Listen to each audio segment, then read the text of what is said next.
यीशु के नाम में आमीन। हालेलुया।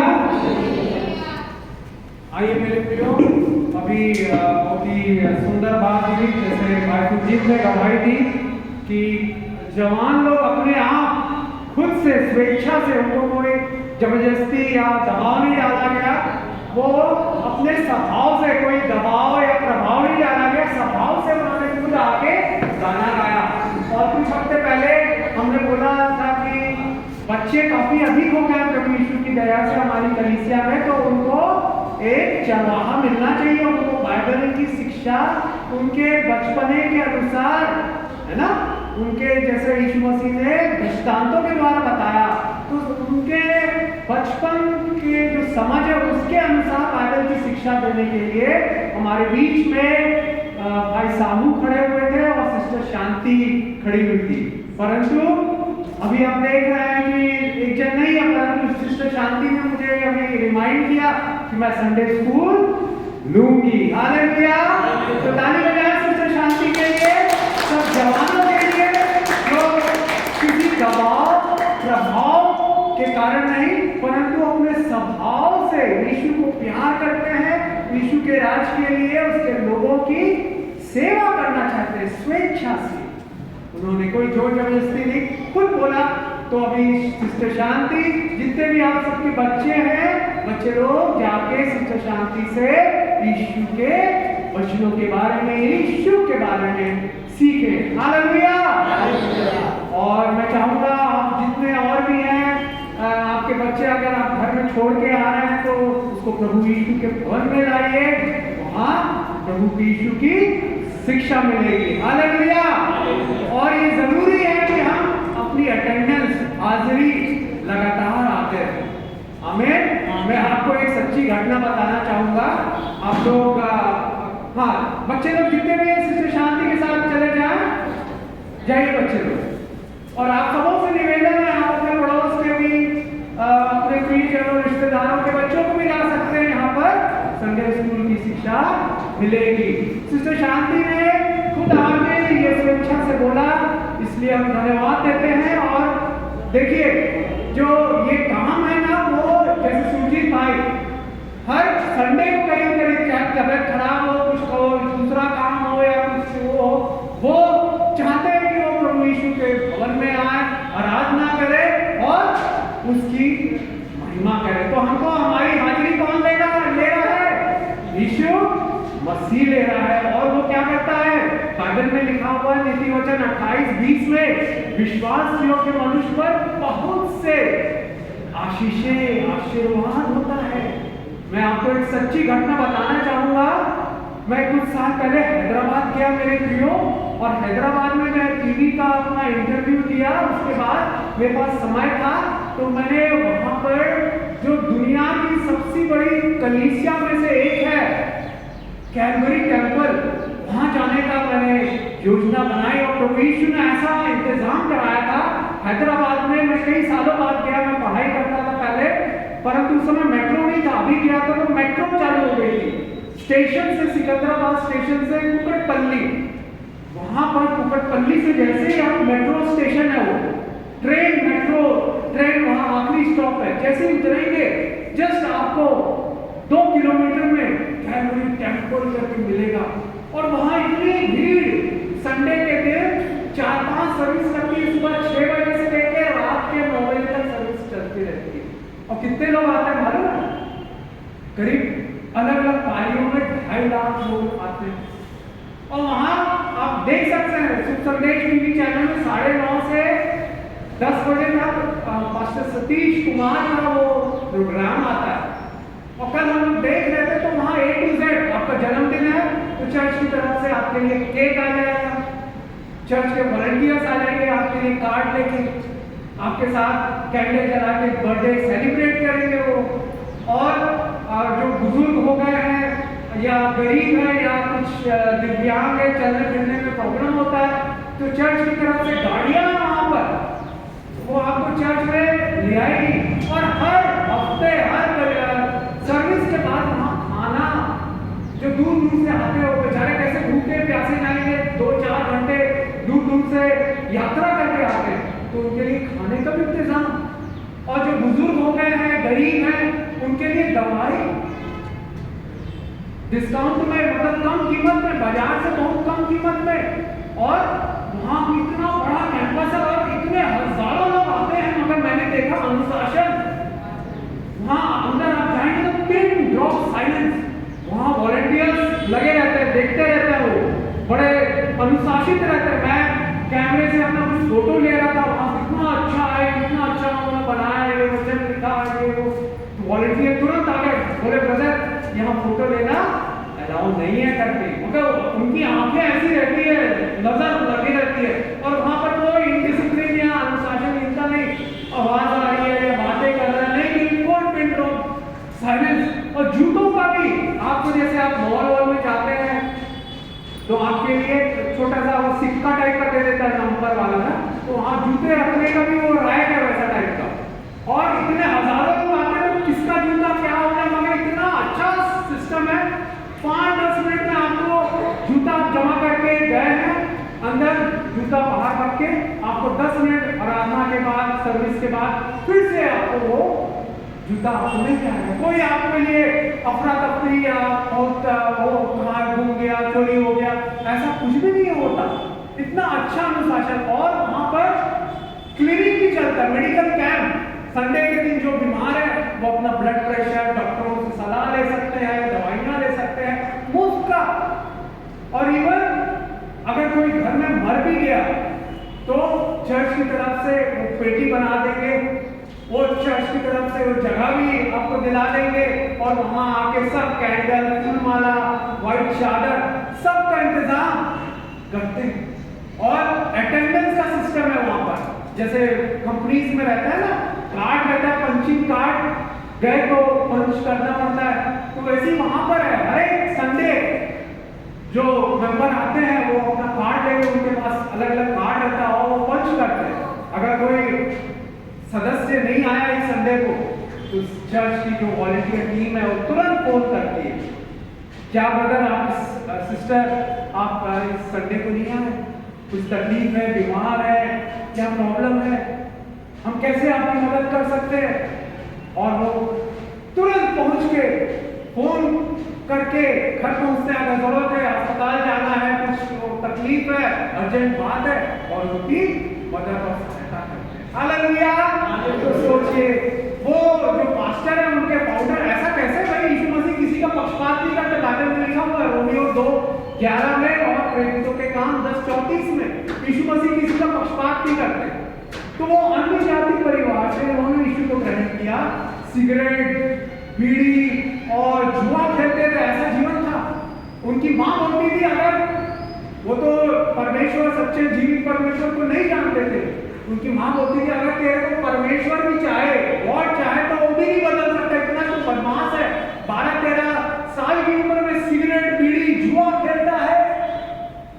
एक दिन उनके गांव में एक सुसमाचार प्रचारक आया, उन्होंने प्रचार किया, यीशु मसीह जीवन बदल देता है यीशु मसीह। तो वो बड़े उत्साहित हुए, क्योंकि मां से उन्होंने सीखा था, तेरे को तो तेरा परमेश्वर, कोई जो परमेश्वर है वो भी नहीं बदल सकता तेरे पूरे जीवन को। तो वो तुरंत प्रचारक के पास गया, बोले क्या यीशु मसीह मेरे को बदल सकते हैं? तो प्रचारक ने कहा जरूर, और उनको बाइबल दी, और वो बाइबल पढ़ने लगे, और कई बार उन्होंने, मतलब 2-3 महीने में 4-5 बार बाइबल पढ़ ली। और जब से उन्होंने करीब 15-16 साल की उम्र में प्रभु यीशु को ग्रहण किया, उसके बाद से एक संडे भी उनका मिस नहीं हुआ, एक संडे भी मिस नहीं हुआ। और संडे को, और ऐसा नहीं कि वो साइंस के स्टूडेंट थे, इंजीनियर थे वो, तो बताते हैं स्कूल लाइफ में ऐसा हुआ कि एक दिन वो प्रदर्शनी की एग्जीबिशन था स्कूल की तरफ से, उनको मॉडल बनाने के लिए बोला गया था। तो वो लोग अपने शहर से दूसरे शहर जाना था संडे के दिन 6 बजे, संडे के दिन 6 बजे बस निकल जाएगी दूसरे शहर के लिए, तो उनको संडे उनका तो मिस हो जाएगा। तो जहां वो कलीसिया में अपनी आराधना करने के लिए जाते थे, वहां फेलोशिप करने के लिए, वो पास्टर के पास आए। उस समय ठंड का मौसम था, दिसंबर का महीना था, बेहद ठंड थी। उन्होंने कहा कि कल मेरा चर्च मिस हो जाएगी सर्विस, मैं तो स्टूडेंट हूँ, मेरे को वहाँ जाना है साइंस का एग्जीबिशन में, मेरे को दूसरे शहर में 6 बजे निकल जाएगी। तो पास्टर से बोला, पास्टर साहब आप ऐसा कर सकते हैं क्या, आप 4 बजे मेरे लिए चर्च खोल सकते हैं, मैं आके प्रभु के वचन को सुनूंगा और गाने गाऊंगा, आराधना करूंगा, आप चाहे तो मुझे वचन सुना सकते हैं अगर आप मुझे चर्च खोले तो। पास्टर भी चकित हो गया, पहली बार किसी ने बोला सुबह 4 बजे आना चाहता वो, क्यों? क्योंकि उसका चर्च कहीं मिस ना हो जाए। और वो सोचा ठीक है आ जाओ, उसका 4 बजे बोला है तो 5 बजे तक आएगा। देखा वो 4 बजे एग्जैक्ट वो खटखटाने की आवाज आई, क्योंकि पास्टर ने बोला था हाँ ठीक है मैं खोल दूंगा। पास्टर साहब जल्दी जल्दी से गए और खोले तो बोले अरे तुम आ गए? बोला हाँ मैं 10 मिनट पहले से आ गया, मैं खड़ा हूँ आपका वेट किया, और जैसे ही 4 बजा तो आपने बोला था मैं खोल दूंगा करके, तो मैं इसलिए खटखटाने आया कि आपको याद रहे कि मैं आ गया हूँ करके। और उन्होंने चर्च खोला, उन्होंने गीत गाए, उन्होंने वचन प्रचार किया, और जब जाते वक्त उनको आशीष देने का वक्त हुआ, पास्टर साहब ने कहा बेटा मैं ज्यादा तुम्हारे बारे में नहीं जानता, परंतु प्रभु एक दिन तुमको सामर्थ्य रूप से उपयोग। वो हंसने लगे, अरे मैं तो एक छात्र हूँ, कैसे ऐसा संभव है? बोले मेरे को पता नहीं, मगर मेरे को परमेश्वर की आत्मा बता रही है आपको बहुत ही सामर्थ्य रूप से उपयोग करें। और मेरे भी ऐसा हुआ, उन्होंने इंजीनियरिंग की, सरकारी नौकरी मिली, बाहर जाने का, ऑस्ट्रेलिया कनाडा जाने का, वहाँ हैदराबाद के लोग खूब जाते हैं बाहर, मौका था उनके पास, उन्होंने सबका त्याग किया, सबको छोड़ा, बोला नहीं मेरे को यीशु की सेवा करनी। और 25 लोगों से उन्होंने कलीसिया चालू की थी, केवल 25 लोग 2005 में। और बताते हैं मैंने आज तक एक संडे भी अपनी गैर हाजिर होके मिस नहीं किया रहा संडे। उनको आज अमेरिका में, कोरिया में बड़े बड़े चर्चेस में बुलाते हैं, मगर उनका वो रहता है नहीं मैं अपनी कलीसिया में प्रभु का वचन कैसे भी माध्यम से मैं प्रचार करूंगा, रहूंगा, संडे मिस नहीं होना चाहिए। हालेलुया। तो देखिए आज यीशु मसीह ने कितना इनाम दिया है, आप लोगों को भी वैसे ही इनाम देगा। आप चाहे कोई भी नौकरी कर रहे हो, कुछ भी काम कर रहे हो, अगर आप वफादार हैं तो वफादार पुरुष पर बहुत से आशीर्वाद होते हैं। हालेलुया। कितने लोग वफादार होना चाहेंगे? आमीन। हालेलुया। यीशु की आशीषें आप पर बहुतायत से देखी जाएगी। आमीन। आज एक बात मैं बताना चाहूंगा, छोटी सी बात है। ये देखिए ये क्या दिख रहा है, ये कहाँ का आईना है? हाँ गाड़ी का कहाँ? सामने का आईना है,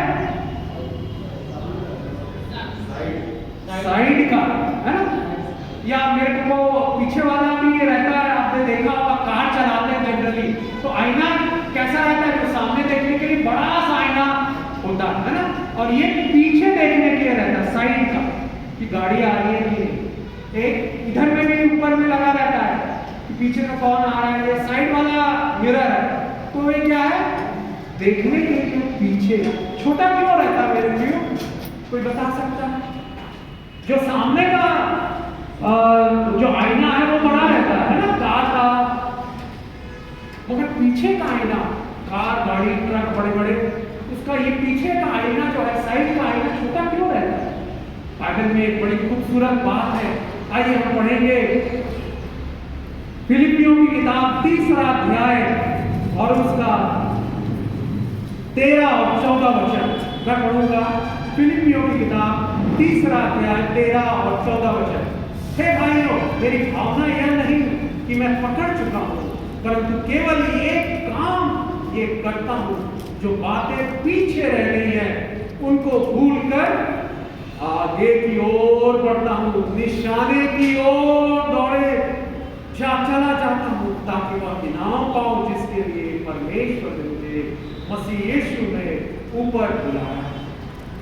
पीछे जो क्या लिखा हुआ है कि जो बीती बातें हैं उनको मैं क्या करता हूँ, बातें जो पीछे रह गई है भूल कर आगे की बात। नए साल में हमने प्रवेश किया है, हो सकता है पिछला साल बहुत दुख से दर्द से भरा हुआ हो, कई बार वो पुराने विचार पुरानी बातें, वो मेरे साथ धोखा, मेरे साथ अन्याय हुआ, मेरा मानसिक शारीरिक आर्थिक शोषण हुआ, यही बात यही कटु कड़वाहट हमारे दिलों को भरे।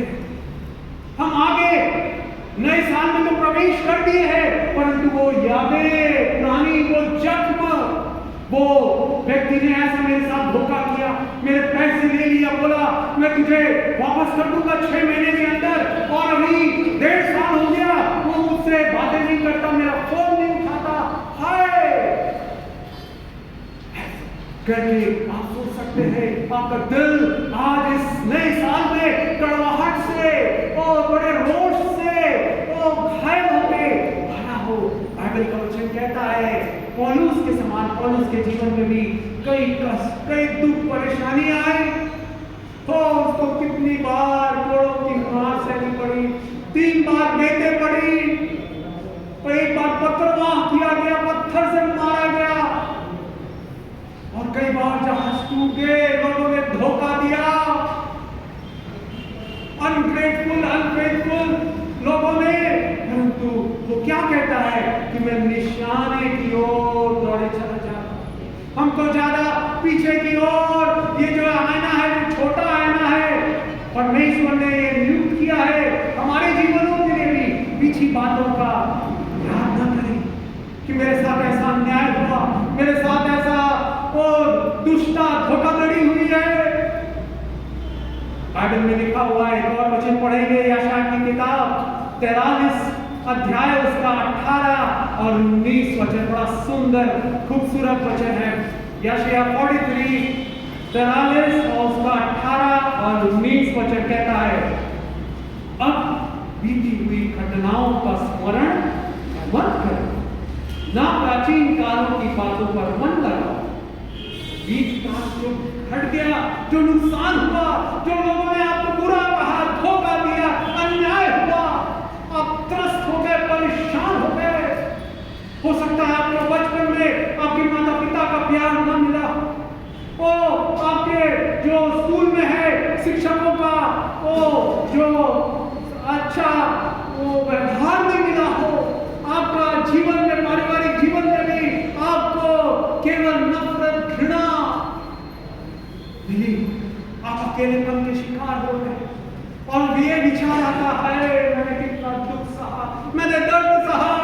परंतु बाइबल बता रही है आज की सुबह यीशु कह रहे हैं मेरे बच्चों, मेरे बेटे, मेरी बेटी, बीती हुई घटनाओं को स्मरण मत करो, न प्राचीन काल की बातों पर मन लगाओ। देखो मैं एक नई बात करता हूँ, वह अभी प्रकट होगी, क्या तुम उससे अनजान रहोगे? मैं जंगल में एक मार्ग बनाऊंगा, निर्जल देश में नदियां बहाऊंगा। हालेलुया, वो मार्ग बनाएगा जंगल में से, निर्जल देश में नदियां बहाएगा, क्योंकि हमारा यीशु असंभव को संभव करने वाला परमेश्वर है। और इसलिए वो कह रहा है नई बात करें।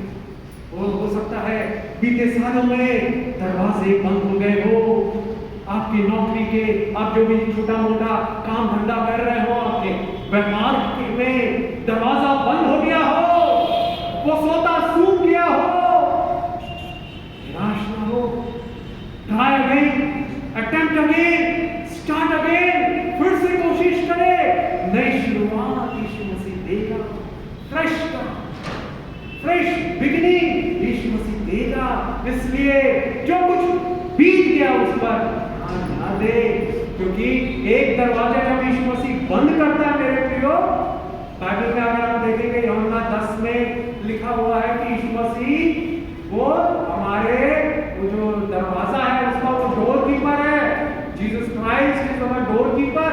तो हमारे जीवनों में भी, आपका संबंधों में भी, आपकी नौकरी, आपके भविष्य में भी जो दरवाजे खुलेंगे, जहां एडमिशन होगा, जहां नौकरी मिलेगी, जहां सेवा मिलेगी, वो जब एक दरवाजा बंद हो जाएगा तो उससे बेहतर दरवाजा खुलेगा। When a door closes, Jesus will open bigger, better, brighter door. उससे बड़ा, उससे अच्छा द्वार यीशु मसीह खोलेगा। नौकरी आपने खोल दी हो, छोटा मोटा काम धंधा आपने अपना व्यापार खो दिया हो, इंतजार करे, यीशु से मांगते रहे, खटखटाते रहे। यीशु ने कहा मत्ती 7:7 से 11 में, मांगो तो तुम्हें दिया जाए, ढूंढो तो तुम पाओगे, खटखटाओ तो तुम्हारे लिए खोला जाएगा। मेरे प्रियो, क्योंकि यीशु मसीह क्या है? वो दरवाजा है।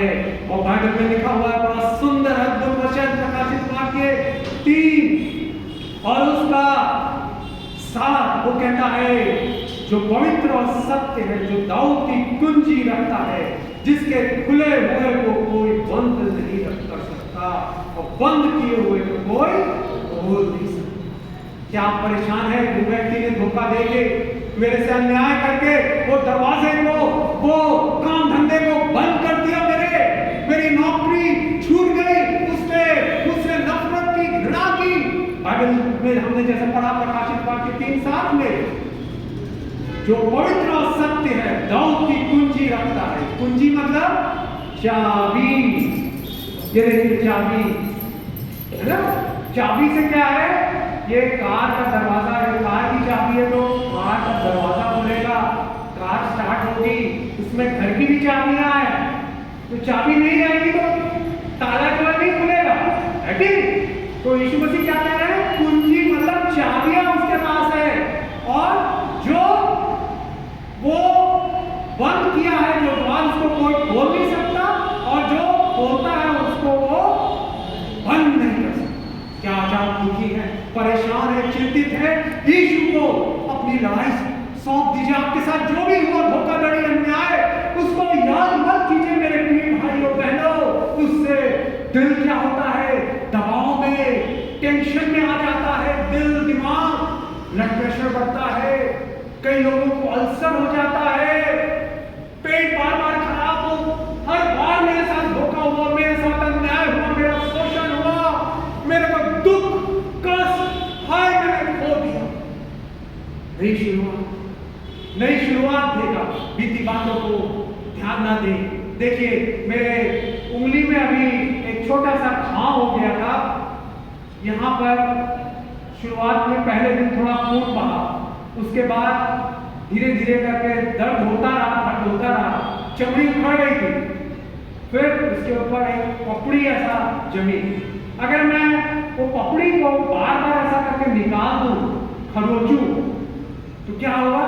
मेरा जो ठीक हो रहा है वो देर से होगा और मुझे दर्द होता रहेगा। वो हो सकता है 1 महीने के बाद भी दर्द होता रहे, क्योंकि मैं बार बार कुरेद रहा हूं उसको। वैसे ही जो आपके साथ बुरा हुआ, अन्याय हुआ, कोई बात नहीं यीशु, आपने कहा क्षमा कर, बीती बातों पर ध्यान नहीं देगा, नई बात मैं करने जा रहा हूं। तो ठीक है, मैं अपनी लड़ाई आपको सौंप देता हूं। जो मेरे साथ अन्याय हुआ है, आप उसका हिसाब लेंगे। और परमेश्वर कहता है कि जो तुम्हारा नुकसान हुआ है, जो तुम्हारा पीड़ा किसी ने पहुंचाई, परमेश्वर देख रहा है। तो ये घावों को हम कुरेदते नहीं है, खदोड़ते नहीं है ना, उससे घाव चमड़ा नहीं होगा। वैसे ही पुरानी बातों पर याद नहीं रखिए। घर में जब हम सब्जियां बनाते हैं, टमाटर, केला, फल खा रहे हैं, सेब खा रहे हैं, उसके छिलके कचरे के डब्बे में हम क्या करते हैं? फेंक देते हैं। फिर उसको दूसरे दिन जब वो कचरे वाला आता है उसको दे देते हैं, कचरा उठा के ले जाएगा वो। परंतु अगर हम कचरे को एक दिन पुराना फिर से निकाल रहे हैं, वो पुराना केले का छिलका, सेब का छिलका, सड़ा टमाटर, क्या आएगी? बदबू आएगी। ये बात बताता है हमें पुरानी जो बातें हुई है हमारे जीवन में, जो लोगों ने दुख पहुंचाया, चोट पहुंचाया, उनको क्षमा करके आगे बढ़े। मेरे प्रियो, पीछे मुड़ के ना देखे। घर में बगीचा है तो हम पानी कहाँ डालते हैं मेरे प्रियो? क्या झाड़ी झंकार में डालते हैं क्या? कहाँ पानी डालते हैं? फूल के पौधे हैं, गेंदा है, झरबेरा है, फल के है, मुनगा है, जाम, वहां पर पानी डालते हैं। झाड़ी झंकार में, घास फूस में पानी नहीं डालते। तो वैसे ही अपने जीवनों में बाइबल बताती है हमें क्या करना है मेरे प्रियो। फिलिपियों 4 उसका 8वां वचन, फिलिपियों 4:8 में लिखा हुआ है, इसलिए हे भाइयों जो बातें सत्य है, जो बातें आदरणीय है, जो बातें ठीक उचित है, जो बातें पवित्र है, जो बातें सुहावनी है, जो बातें मन भावनी है, अर्थात जो भी सद्गुण और प्रशंसा की बातें हैं, उन पर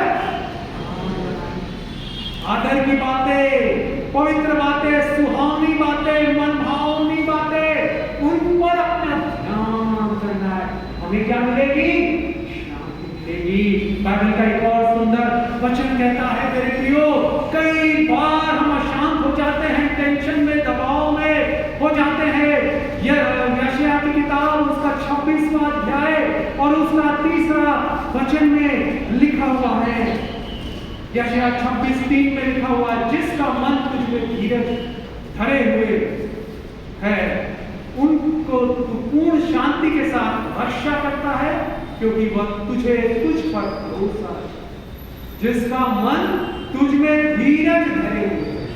हमको क्या करना? हमारे मन को धीरज धरे रहना, तो हमको शांति मिलेगी मेरे प्रियो। कई बार होता है ना, हमारे माँ बाप ने गलती की, हमारे कई लोग बोलते हैं हमारे यहाँ ऊपर जनरेशनल कर्ज से पारिवारिक श्राप है।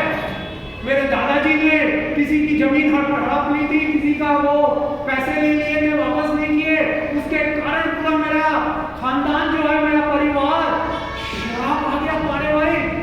बाइबल में एक बड़ी सुंदर खूबसूरत बात है मेरे प्रियो, अगर हम पढ़ेंगे उत्पत्ति की किताब उसका 49 अध्याय, उत्पत्ति 49 और उसका 5वां 6वां और 7वां वचन, वहां लिखा हुआ है, शिमोन और लेवी तो भाई भाई हैं, उनकी तलवारें पत्थरों के हथियार हैं। हे मेरे जीव उनके मन में न पड़, हे मेरी महिमा उनकी सभा में मत मिल, क्योंकि उन्होंने क्रोध से मनुष्यों को घात किया और अपनी ही इच्छा पर चलकर बैलों को पप्पू बनाया। धिक्कार उनके कोप को जो प्रचंड था और उनके रोष को जो निर्दय था, मैं उन्हें याकूब से अलग थलग और इस्राएल में तितर बितर कर दूंगा।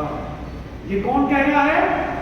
याकूब कह रहा है भविष्यवाणी अपने 12 पुत्रों के लिए। तो एक प्रकार का वो श्राप दे रहा है अपने खुद के लड़के, कौन? शिमोन और लेवी भाई भाई है। क्या लिखा हुआ है?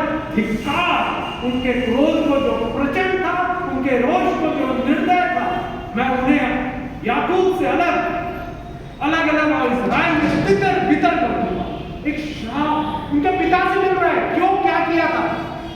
अगर हम पढ़ेंगे, समय नहीं है, उत्पत्ति की किताब आप नोट करते जाइए, बड़े सुंदर वचन बता रहा हूं, एक प्रकार का रेवलेशन है ये, आपने नहीं सुना होगा।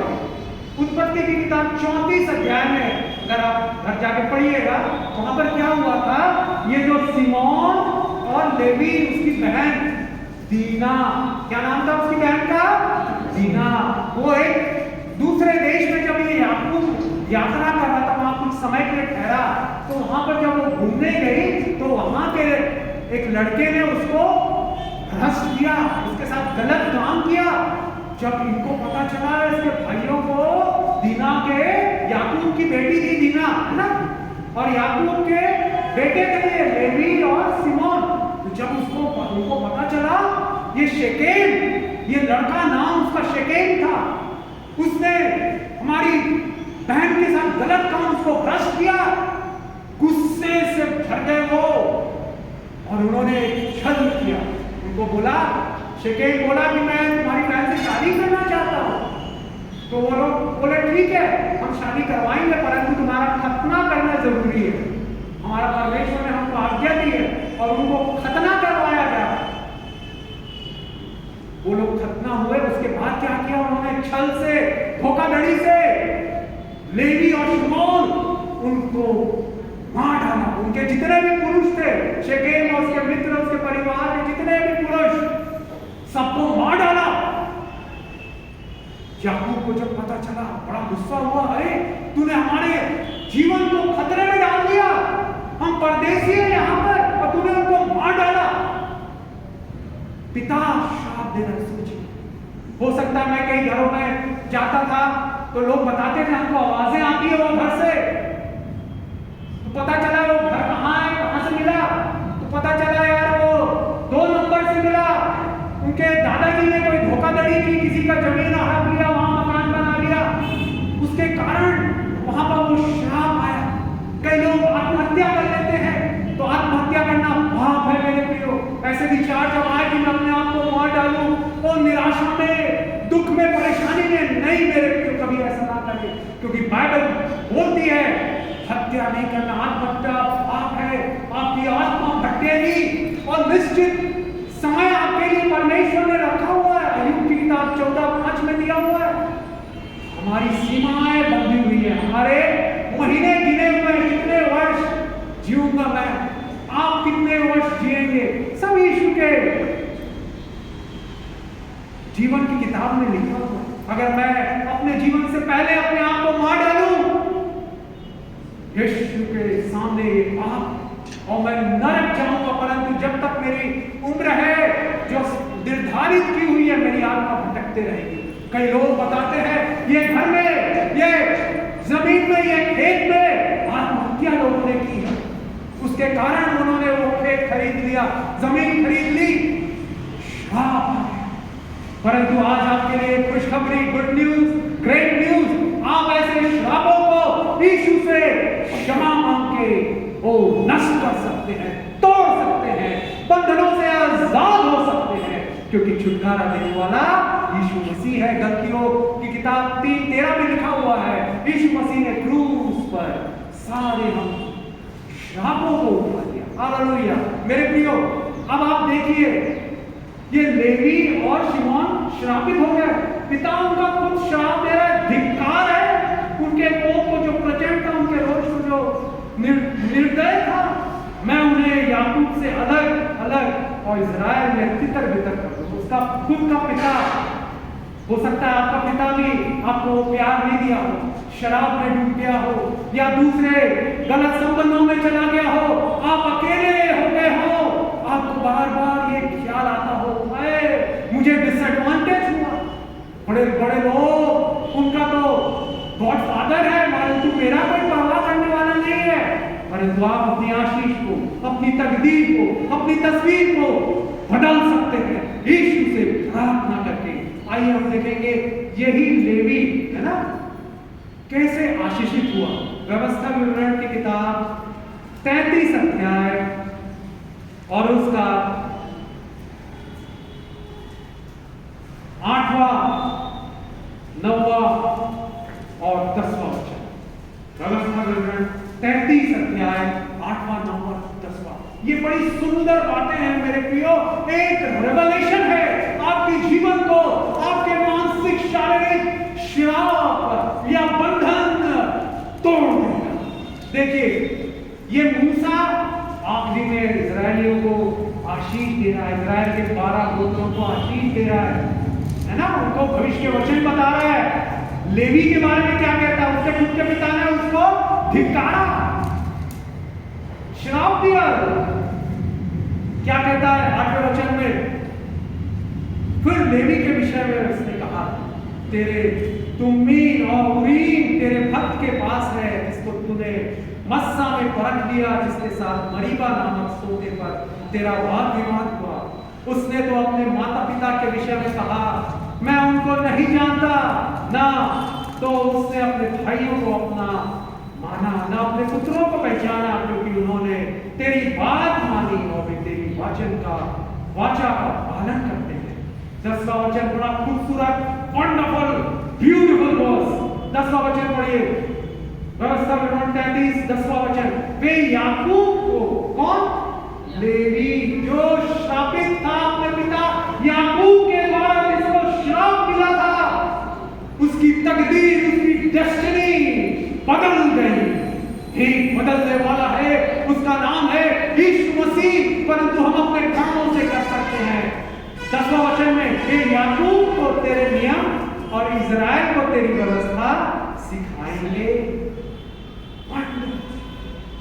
इतना अद्भुत है। लेवी के बारे में मूसा कह रहा है ये गोत्र है जो याकूब को परमेश्वर के नियम बताएंगे और इज़राइल को तेरी व्यवस्था सिखाएंगे। कितना खूबसूरत परमेश्वर, कितना वंडरफुल अद्भुत यीशु मसीह जो हमारी तकदीर को, आपकी तकदीर को, तस्वीर को बदल सकता है। He can change, Jesus Christ can change your destiny, your future. हो सकता है आपको प्यार ना मिला हो, धोखा मिला हो, लोगों ने श्राप दिया हो, आपके खुद के परिवार वालों ने श्राप दिया हो, परंतु आप आशीषें पा सकते। लेवी याकूब को परमेश्वर के नियम सिखाएंगे, इज़राइल को तेरी व्यवस्था सिखाएंगे और तेरे आगे धूप और तेरी वेदी पर सर्वांग पशु को होम बलि करेंगे। हे यहोवा उसकी संपत्ति पर आशीष दे, उसके हाथों की सेवा को ग्रहण कर, उसके विरोधियों और बैरियों की कमर पर ऐसा मार कि वे फिर न उठ सके। क्या लिखा है यहाँ पर? तो आशीष मिल रही है, खुद के पिता के द्वारा श्राप मिला, परंतु यहाँ क्या आशीषें मिल रही है कि व्यवस्था सिखा और नियम सिखा मेरे लोगों को, 12 गोत्रों को, और संपत्ति पर आशीष। कितना अद्भुत! हालेलुया!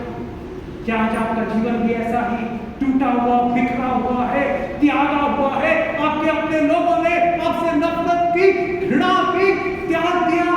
आपके लिए गुड न्यूज़, यीशु मसीह आपकी तकदीर को, डेस्टिनी को बदल सकता है। इसने लेवी को किया, परंतु लेवी ने क्या किया था? आप ये सोच रहे होंगे, अरे उसके पिता ने तो याकूब ने श्राप दिया, अब ये मूसा वो भी बड़ा भविष्यवक्ता था, अब उनको आशीष कैसे दे रहा है उसको लेवी घराने और उनकी संतानों को? क्योंकि उन्होंने एक काम किया था। हम अपने कामों के द्वारा परमेश्वर को प्रसन्न कर सकते हैं। बाइबल में लिखा हुआ याकूब की किताब 2 अध्याय 26वां वचन, विश्वास कर्म बिना अधूरा है। हम क्या काम करते? जैसे मैंने पास्टर सतीश कुमार हैदराबाद के कलीसिया 2.5 लाख मेंबर है और उनके अभी अलग अलग जगहों में भी वो कलीसिया खुल रहे हैं। बड़ा सिंपल वो प्रचार करते हैं। कैसे? उन्होंने काम किया। हम सोचते हैं भविष्यवाणियों के पीछे हम दौड़ते हैं, अरे वो भविष्यवक्ता आया, चलो वहां चलो, ये वाली मीटिंग में, यहाँ वो सब ठीक है। मैं एक बार विचार कर रहा था मेरे प्रियो, साउथ में इतने ढेर सारे भविष्यवक्ता है, परंतु हम देखते हैं जो IT कंपनीज है, सत्यम थी, इंफोसिस थी, विप्रो है, और भी जो नए नए अभी कंपनीज हो रही है, उसमें से मसीही लोग 0.001% मालिक है। क्यों नहीं? तो भविष्यवक्ताओं के पीछे, प्रभु के जन के पीछे भागते रहे, क्योंकि काम मेरी मम्मी बताती है, जो प्रिंसिपल थी उनके साथ में जो सबऑर्डिनेट टीचर्स थे, लेक्चरर, असिस्टेंट टीचर, तो सबसे जो कामचोर लोग रहते हैं वो कौन रहते हैं? मालूम है आपको? मसीही लोग। मैडम प्रेज द लॉर्ड, जय मसीह की, जल्दी से मेरे को आज छुट्टी चाहिए, आज हफ्ते में 2-4 दिन उनको आज तबीयत खराब हो गई तो बच्चे को वो छोड़ना है, यहाँ जाना, वहाँ छुट्टी। मैं नौकरी करता था, मेरा सेक्रेटरी भी मसीह था, ऑफिस में आके ऑफिस का काम छोड़ के वो बाइबल का काम, कलीसिया का काम, उसका फोन उठा रहा है। नहीं मेरे प्रियो, बाइबल में लिखा हुआ है, यीशु ने कहा है, जो कैसर का है कैसर, जो परमेश्वर का है परमेश्वर को दो। तो क्या काम करना है मेरे प्रियो? हमने जैसा सीखा, वफादार रहना, ईमानदार रहना है, कोई काम मेहनत से करना। समुपदेशक 9:10 में लिखा हुआ है कि जो भी काम तुझे मिले अपनी पूरी शक्ति से कर, सामर्थ्य से करना। तो आप सोच रहे होंगे ना लेवी को कैसे आशीष मिले? देखिए क्या किया था, उनके कारण आशीष मिली। हो सकता है आप भी परेशान हो गए हो ये भविष्यवक्ता के पीछे भागने से, ये मीटिंग वो मीटिंग अटेंड करने से, अरे आशीष नहीं मिल रही है। अपना जीवन जांचें, अपने कामों को ध्यान दें, क्या काम किया था ये लेवी जो आशीष मिली। आइए देखेंगे निर्गमन की किताब 32वां अध्याय। बड़ा खूबसूरत वचन है मेरे प्रियो, जब मैंने पढ़ा मेरा दिल आनंदित हो गया, गदगद हो गया। Hallelujah, thank you Jesus. निर्गमन की किताब 32 अध्याय और उसका 26वां वचन वहां लिखा हुआ है, निर्गमन 32 अध्याय 26वां वचन।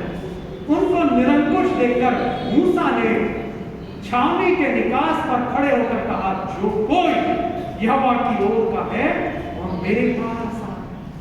क्या हुआ था उससे पहले का मैं बैकग्राउंड बताना चाहूंगा मेरे प्रियो, समय नहीं है इसलिए।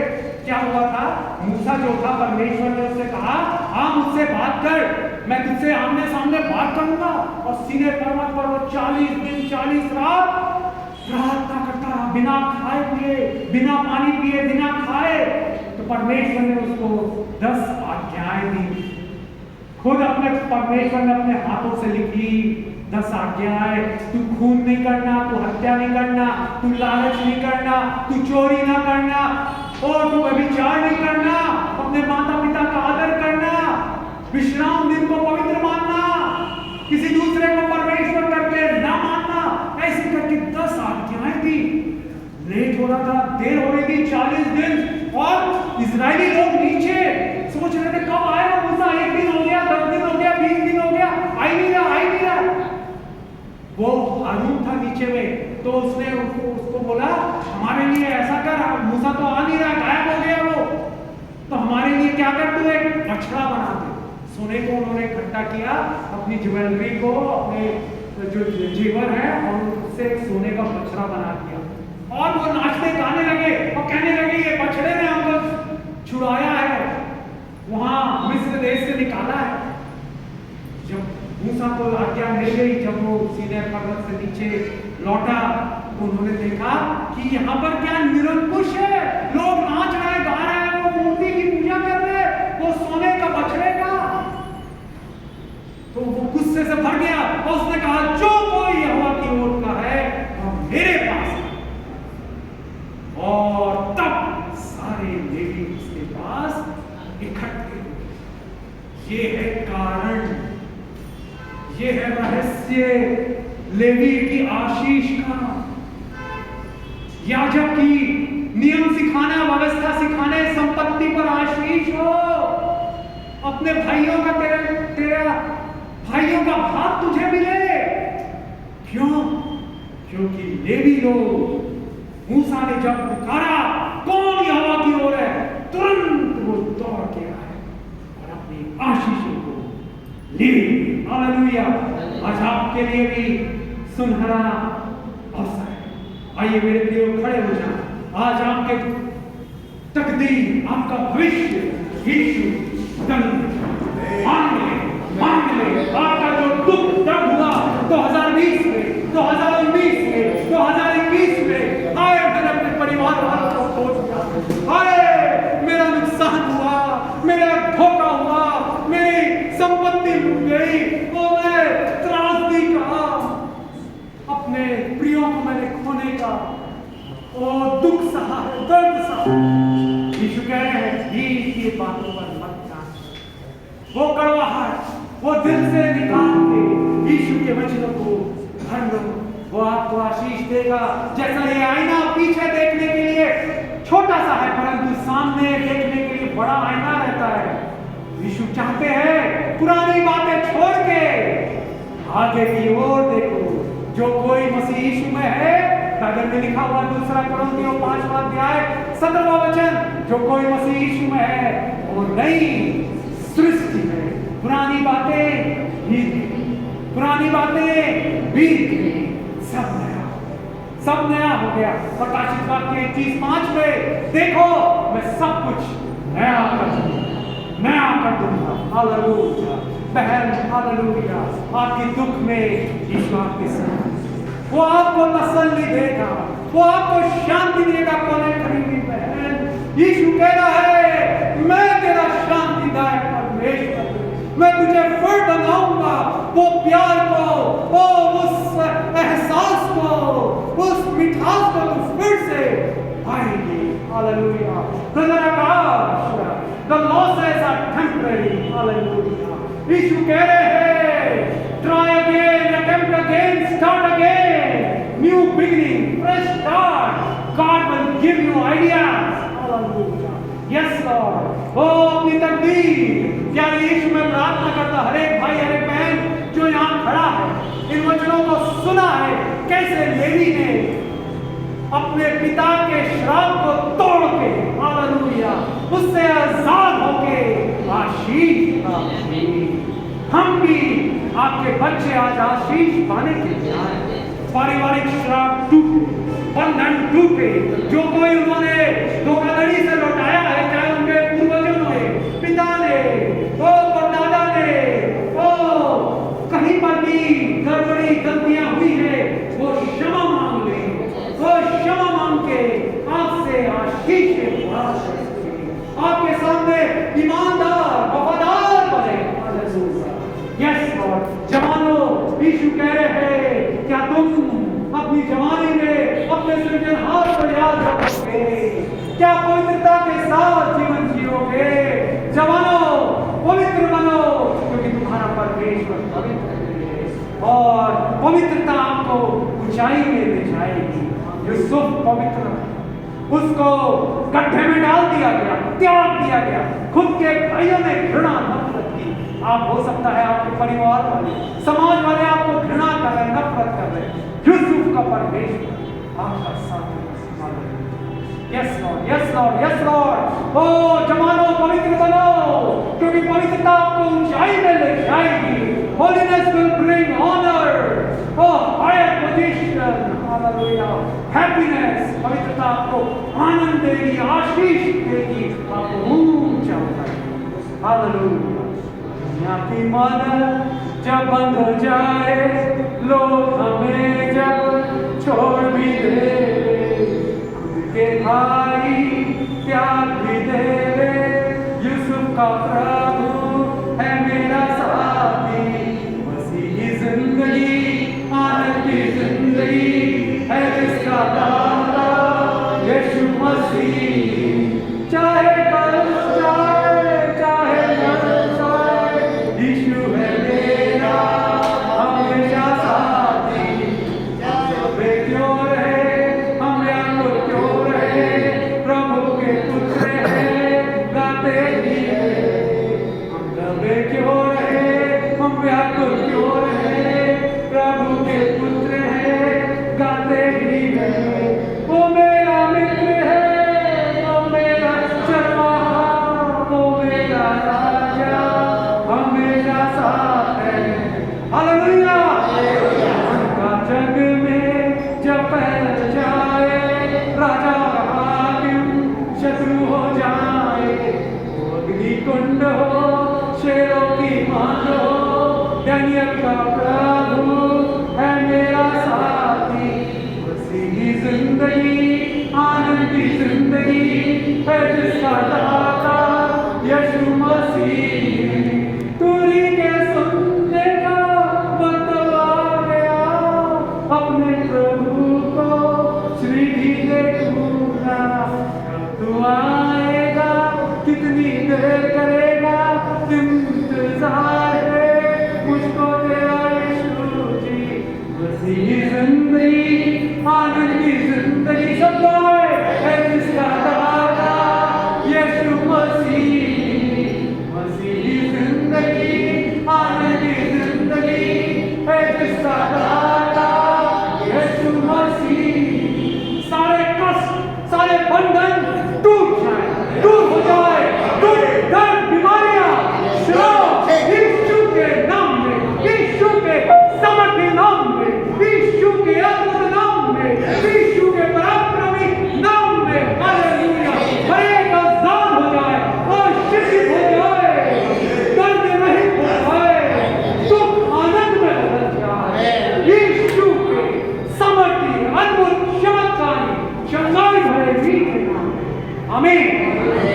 आइए पास्टर संजय जॉर्ज के साथ अंतिम आशीष। आइए अंतिम आशीष ग्रहण करें। Hallelujah, hallelujah. संकट के दिन यहोवा तुम्हारी सुन ले। याकूब के परमेश्वर का नाम तुम्हें ऊंचे स्थान पर स्थिर करे। वह पवित्र स्थान से तुम्हारी सहायता करे और सिय्योन से तुम्हें संभाल ले। वह तुम्हारे सब अन्नबलियों को ग्रहण करे और तुम्हारे धन्यवाद बलि को ग्रहण करे, वह तुम्हारे मन की इच्छा को पूरी करे और तुम्हारी सारी योजनाओं को सफल करे। अब हमारे परमेश्वर पिता का प्रेम, प्रभु यीशु मसीह का अनुग्रह और पवित्र आत्मा की शांति और सहभागिता, उसका अभिषेक, उसकी उपस्थिति हमारे साथ आज से लेकर सदा तक होती रहे।